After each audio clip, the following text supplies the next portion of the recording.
स्वाभाविक रूप से उत्तर प्रदेश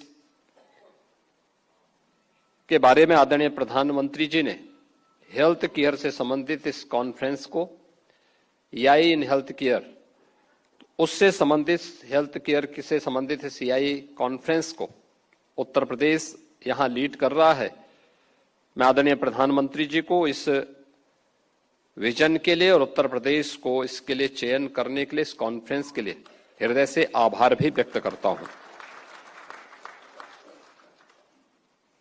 मित्रों, हमारे सामने तकनीक जीवन में कैसे परिवर्तन ला सकती है, हम लोगों ने पिछले 11 वर्ष में बदलते हुए भारत के अंदर इस बात को जमीनी धरातल पर मूर्त रूप लेते हुए देखा है। मुझे याद है, आज से 8 वर्ष पूर्व जब 2017 में हम लोगों ने सरकार बनाई थी, उस समय हमारे सामने जो सबसे ज्यादा शिकायतें आती थी पब्लिक की ओर से, वो शिकायत होती थी कि साहब हमें राशन नहीं मिलता है। पब्लिक डिस्ट्रीब्यूशन सिस्टम पर सबसे ज्यादा उंगली उड़ती थी, हर गांव में, हर जनपद में, हर एक स्तर पर। और हम भी असमंजस में रहते थे कि क्या होगा। हम लोगों ने उस समय एक घोषणा की थी कि हम लोग एक digital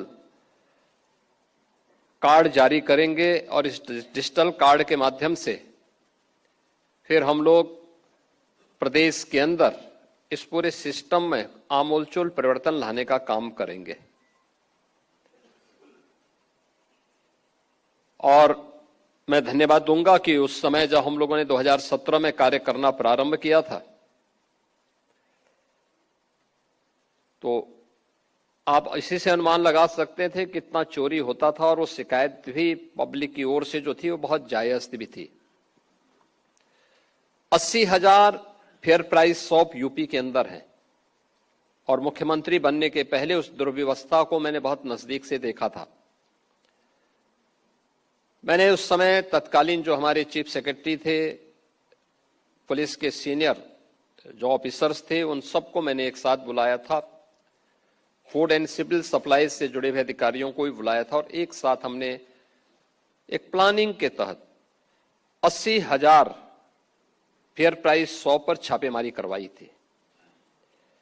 30 lakh fake ration card हमें बरामद हुए थे, और 30 लाख राशन कार्ड उन गरीबों के थे जो वंचित थे, जो शिकायत करते थे। लेकिन उन 30 लाख के नाम पे राशन निकलता था, और वह राशन बाद में ब्लैक होता था। हम आभारी हैं आदरणीय प्रधानमंत्री जी के कि उन्होंने उस समय टेक्नोलॉजी का बेहतर उपयोग करवाया। हम लोगों ने 80,000 दुकानों के लिए EPOS मशीन लगवाई। डिजिटल स्क्रीन के माध्यम से हम राज्य से उसकी मॉनिटरिंग करते हैं। आज शिकायत जीरो है, जीरो शिकायत है। ये टेक्नोलॉजी कैसे चेंज ला सकती है व्यक्ति के जीवन में, शासन के विश्वास को अर्जित करने के लिए, और शासन के विजन को जमीनी धरातल पर उतारने के लिए। ये एक उदाहरण है। ऐसे अनेक उदाहरण हमने पिछले 11 वर्ष के अंदर जमीनी धरातल पर उतरते हुए देखा है। याद करिए, पहले शासन की किसी भी वेलफेयर स्कीम का लाभ जरूरतमंद नहीं ले पाता था। आप छोड़िए, औरों की बात छोड़िए, निराश्रित महिलाओं को, वृद्धजनों को या दिव्यांग जनों को जो पेंशन मिलती थी, ये 300 रुपये महीने मिलती थी। और 300 रुपये महीने भी उन लोगों तक 3 महीने या 6 महीने में जब पैसा आता था तो उसमें भी कट लिया जाता था, क्योंकि नगद भुगतान होता था या उसका चेक दिया जाता था। तो चेक काटने के लिए या नगद भुगतान करने के बदले में जो संबंधित बाबू हुआ करता था वह पैसा लेता था। लेकिन डिजिटल ट्रांजैक्शन ने, डीबीटी ने कैसे चेंज लाया है। आज अगर उत्तर प्रदेश के अंदर हम वर्तमान में 1,06,00,000 ऐसे परिवारों को जिन्हें वृद्धावस्था पेंशन,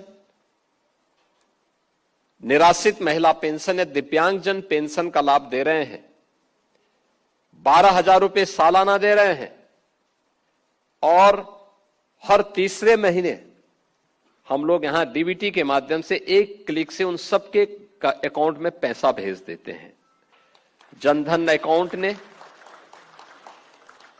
डिजिटल ट्रांजैक्शन ने कैसे इसको सरल बनाया है। एक व्यक्ति को उसका 100% लाभ यानी 100% लाभ उस व्यक्ति को प्राप्त हो सकता है, यह भी एक उदाहरण है।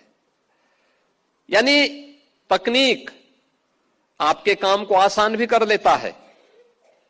आपकी वेलफेयर की स्कीम का लाभ भी अंतिम पायदान पर बैठे हुए व्यक्ति तक पहुंच जाता है और अंतिम पायदान पर बैठे हुए व्यक्ति का विश्वास शासन के प्रति जब मजबूत होता है तो योजनाएं तेजी के साथ आगे बढ़ती हुई दिखाई देती हैं। और वही हम लोग आज वर्तमान में जिस नए एआई इंपैक्ट समिट की चर्चा आज देश के अंदर और दुनिया के अंदर है, ये उसी नए भारत की अगली कड़ी है कि जिसमें भारत अब दुनिया को लीड करने वाला है। उस महत्वपूर्ण मुद्दे को लेकर के ही उत्तर प्रदेश के अंदर आज जिस क्षेत्र में हम कार्य कर रहे हैं, आपने देखा होगा एक चैलेंज है हम सबके सामने भी। आप दुनिया को देखेंगे, आबादी बढ़ रही है, स्वाभाविक रूप से आबादी बढ़ेगी तो स्वास्थ्य क्षेत्र की चुनौतियों के बारे में भी उस प्रकार की चुनौतियां हम सबके सामने होंगी। और उन स्थितियों में उत्तर प्रदेश जैसे राज्य में, जो देश की आबादी का सबसे बड़ा राज्य है, 25 करोड़ की आबादी जिस राज्य में निवास करती है, उस राज्य के बारे में पिछले 8-8.5 वर्ष के अंदर जो परिवर्तन देखने को मिले हैं, ये डबल इंजन की सरकार ने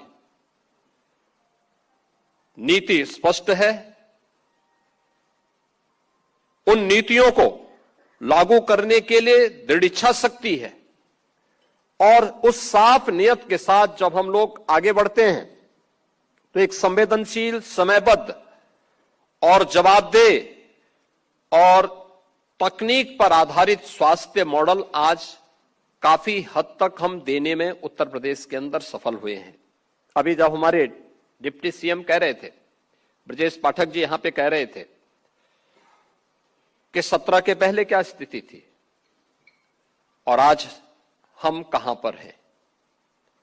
और मेरा मानना है कि हर एक क्षेत्र में हमने कुछ किया है तो उसमें और भी कुछ अच्छा करने की गुंजाइश हमेशा रहती है। वे अपेक्षाएं, वे आकांक्षाएं जो प्रत्येक व्यक्ति को आगे बढ़ने के लिए प्रेरित करती हैं, ये उसी से जुड़ी हुई होती हैं। उसमें और अच्छा और कुछ अच्छा करने हमारे सामने चैलेंज था कि हर जिले में मेडिकल कॉलेज हो, हम उस दिशा में आगे बढ़े। 2017 के पहले निजी और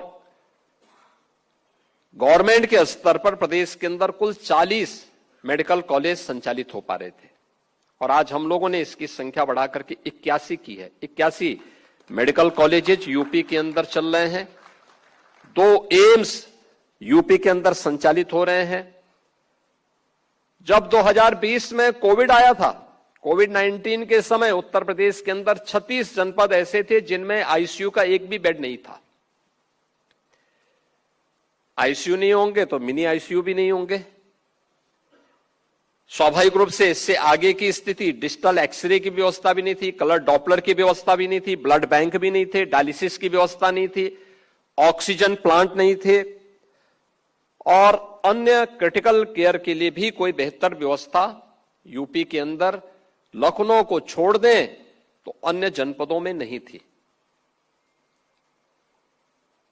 कोविड से जुड़ी हुई समस्या के बारे में प्रधानमंत्री जी ने अपनी पहली वीडियो कॉन्फ्रेंस में हम सबका ध्यान आकर्षित किया था। उन्होंने कहा, देखिए ये अभी जो कोविड आ रहा है, ये फर्स्ट वेव इसकी आ रही है, हमें इसके प्रति सतर्कता और बचाव का उपाय करना है।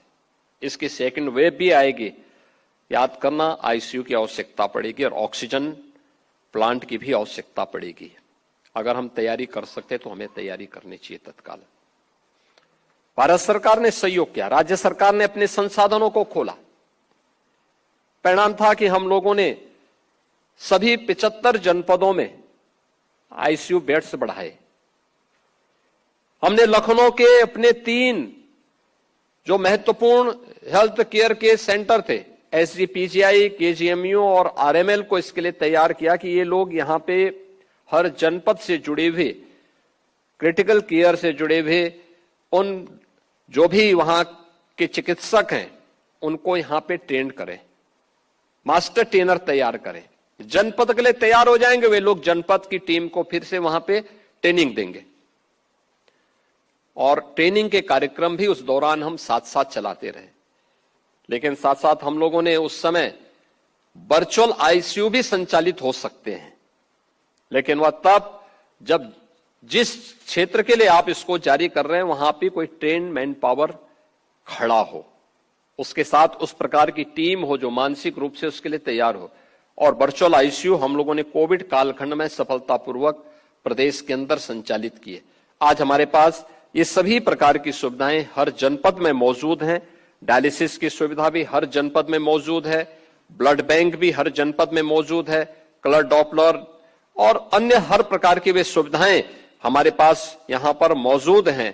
और साथ साथ प्रदेश के अंदर हम लोगों ने इस दिशा में टेली कंसल्टेशन की व्यवस्था भी काफी दूर दराज के क्षेत्रों में, मेरा मानना है कि यह एक ऐसा फील्ड है जिसमें हम और अच्छा कर सकते हैं, जिसके माध्यम से हम लोग बेहतरीन रिजल्ट दे सकते हैं।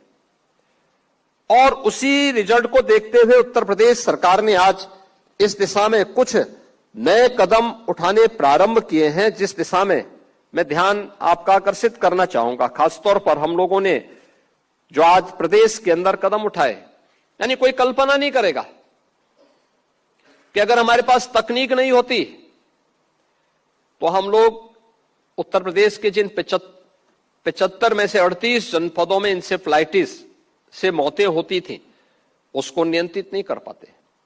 जहां हर वर्ष 1200-1500 बच्चों की मौत होती थी, इतने ही बच्चे शारीरिक और मानसिक रूप से अक्षम हो जाते थे। आज उसी प्रदेश में आज इंसेफ्लाइटिस से होने वाली किसी भी प्रकार की मौत 0 है, एकदम 0 तक हम लोग को पहुंचाने में सफल हुए हैं। एक फोकस्ड कार्रवाई और सरकार के द्वारा सर्विलांस को बढ़ाने का परिणाम क्या था कि उसको हम लोगों ने पूरी तरह समाप्त करने में, उसको प्रदेश से उन्मूलन करने में सफलता प्राप्त की। लेकिन आगे क्या, आगे हम क्या कुछ करना चाहते हैं, अभी भी चैलेंज हम सबके सामने है। और परिणाम अभी तक तो आए हैं कि अभी तक जो कुछ भी हमने किया है उसमें हमने मातृ मृत्यु दर को, यानी एमएमआर, आईएमआर, इन सब में हम लोगों ने सुधार किया, बेहतर सुधार हुआ है। अब यूपी बॉटम में नहीं, नेशनल एवरेज के समकक्ष चला जा रहा है। लेकिन हमें अब उससे भी आगे की एक नई लड़ाई को आगे बढ़ाना है। और इस दिशा में संस्थागत प्रसव में जो यहां प्रदेश के अंदर सुधार हुआ है, यह भी अत्यंत महत्वपूर्ण है।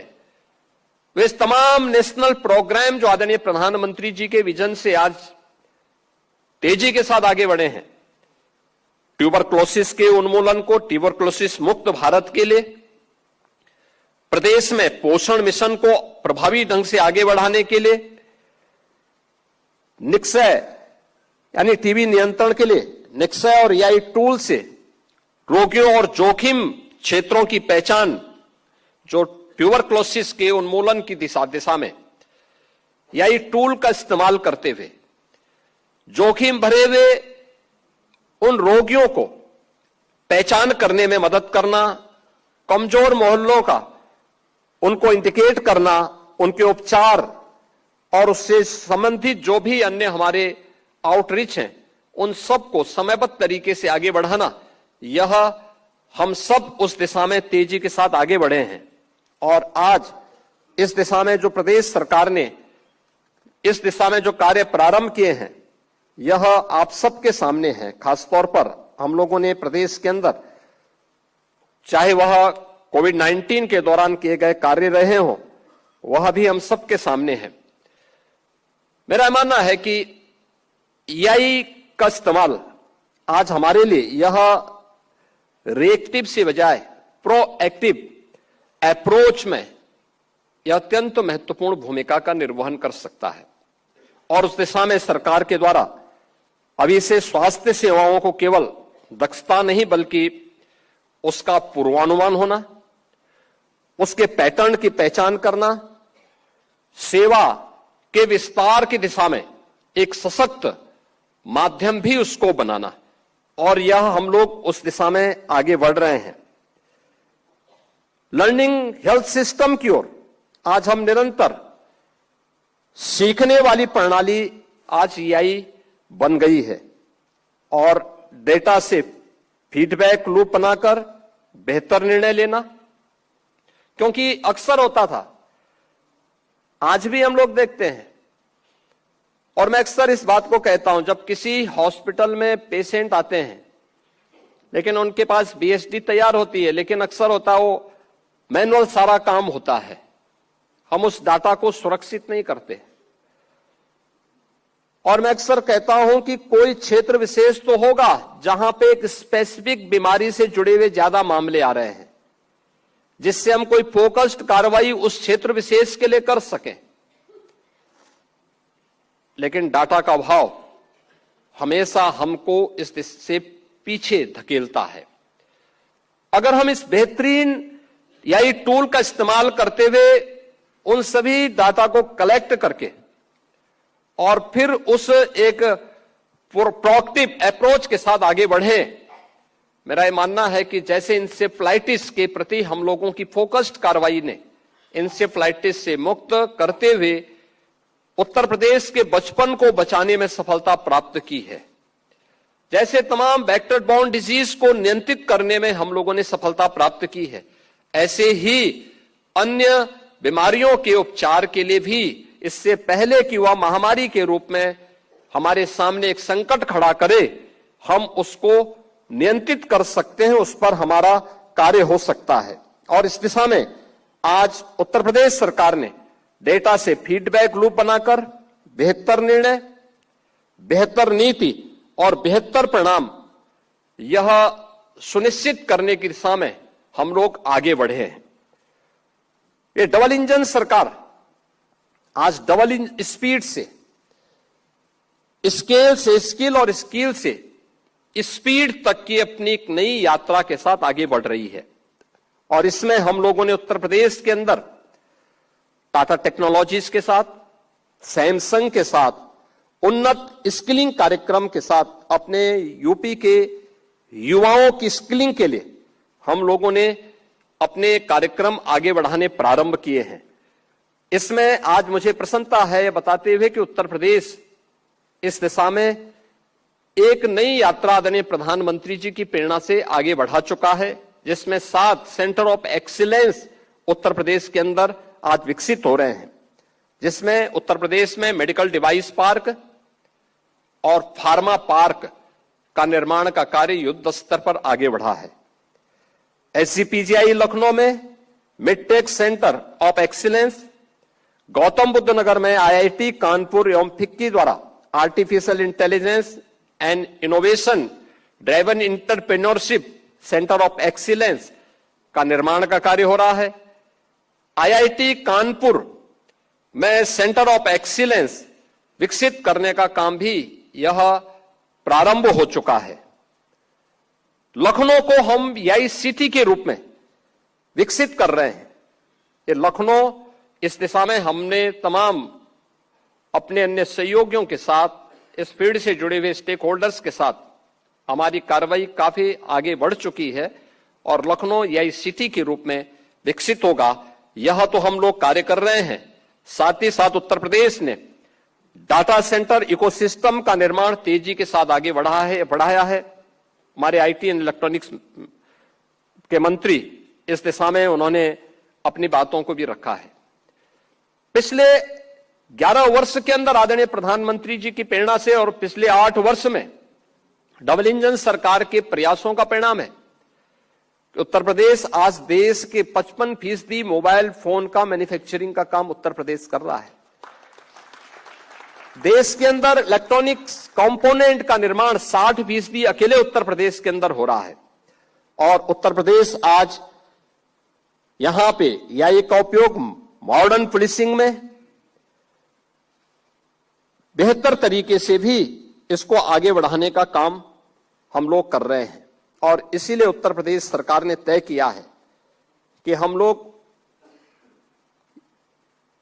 यूपी एम यानी यूपी एआई मिशन जो लगभग हमारा 2000 करोड़ का होगा, उसको हम अगले 3 वर्ष के अंदर फेज वाइज आगे बढ़ा करके आदरणीय प्रधानमंत्री जी के इस विजन को प्रभावी ढंग से जमीनी धरातल पर आगे बढ़ाने का काम करेंगे। आज के इस अवसर पर हम लोग जब यहां पर इस महत्वपूर्ण कॉन्फ्रेंस में जुड़े हुए हैं और अगले 2 दिन तक इस महत्वपूर्ण विषय पर हम लोग चर्चा करेंगे,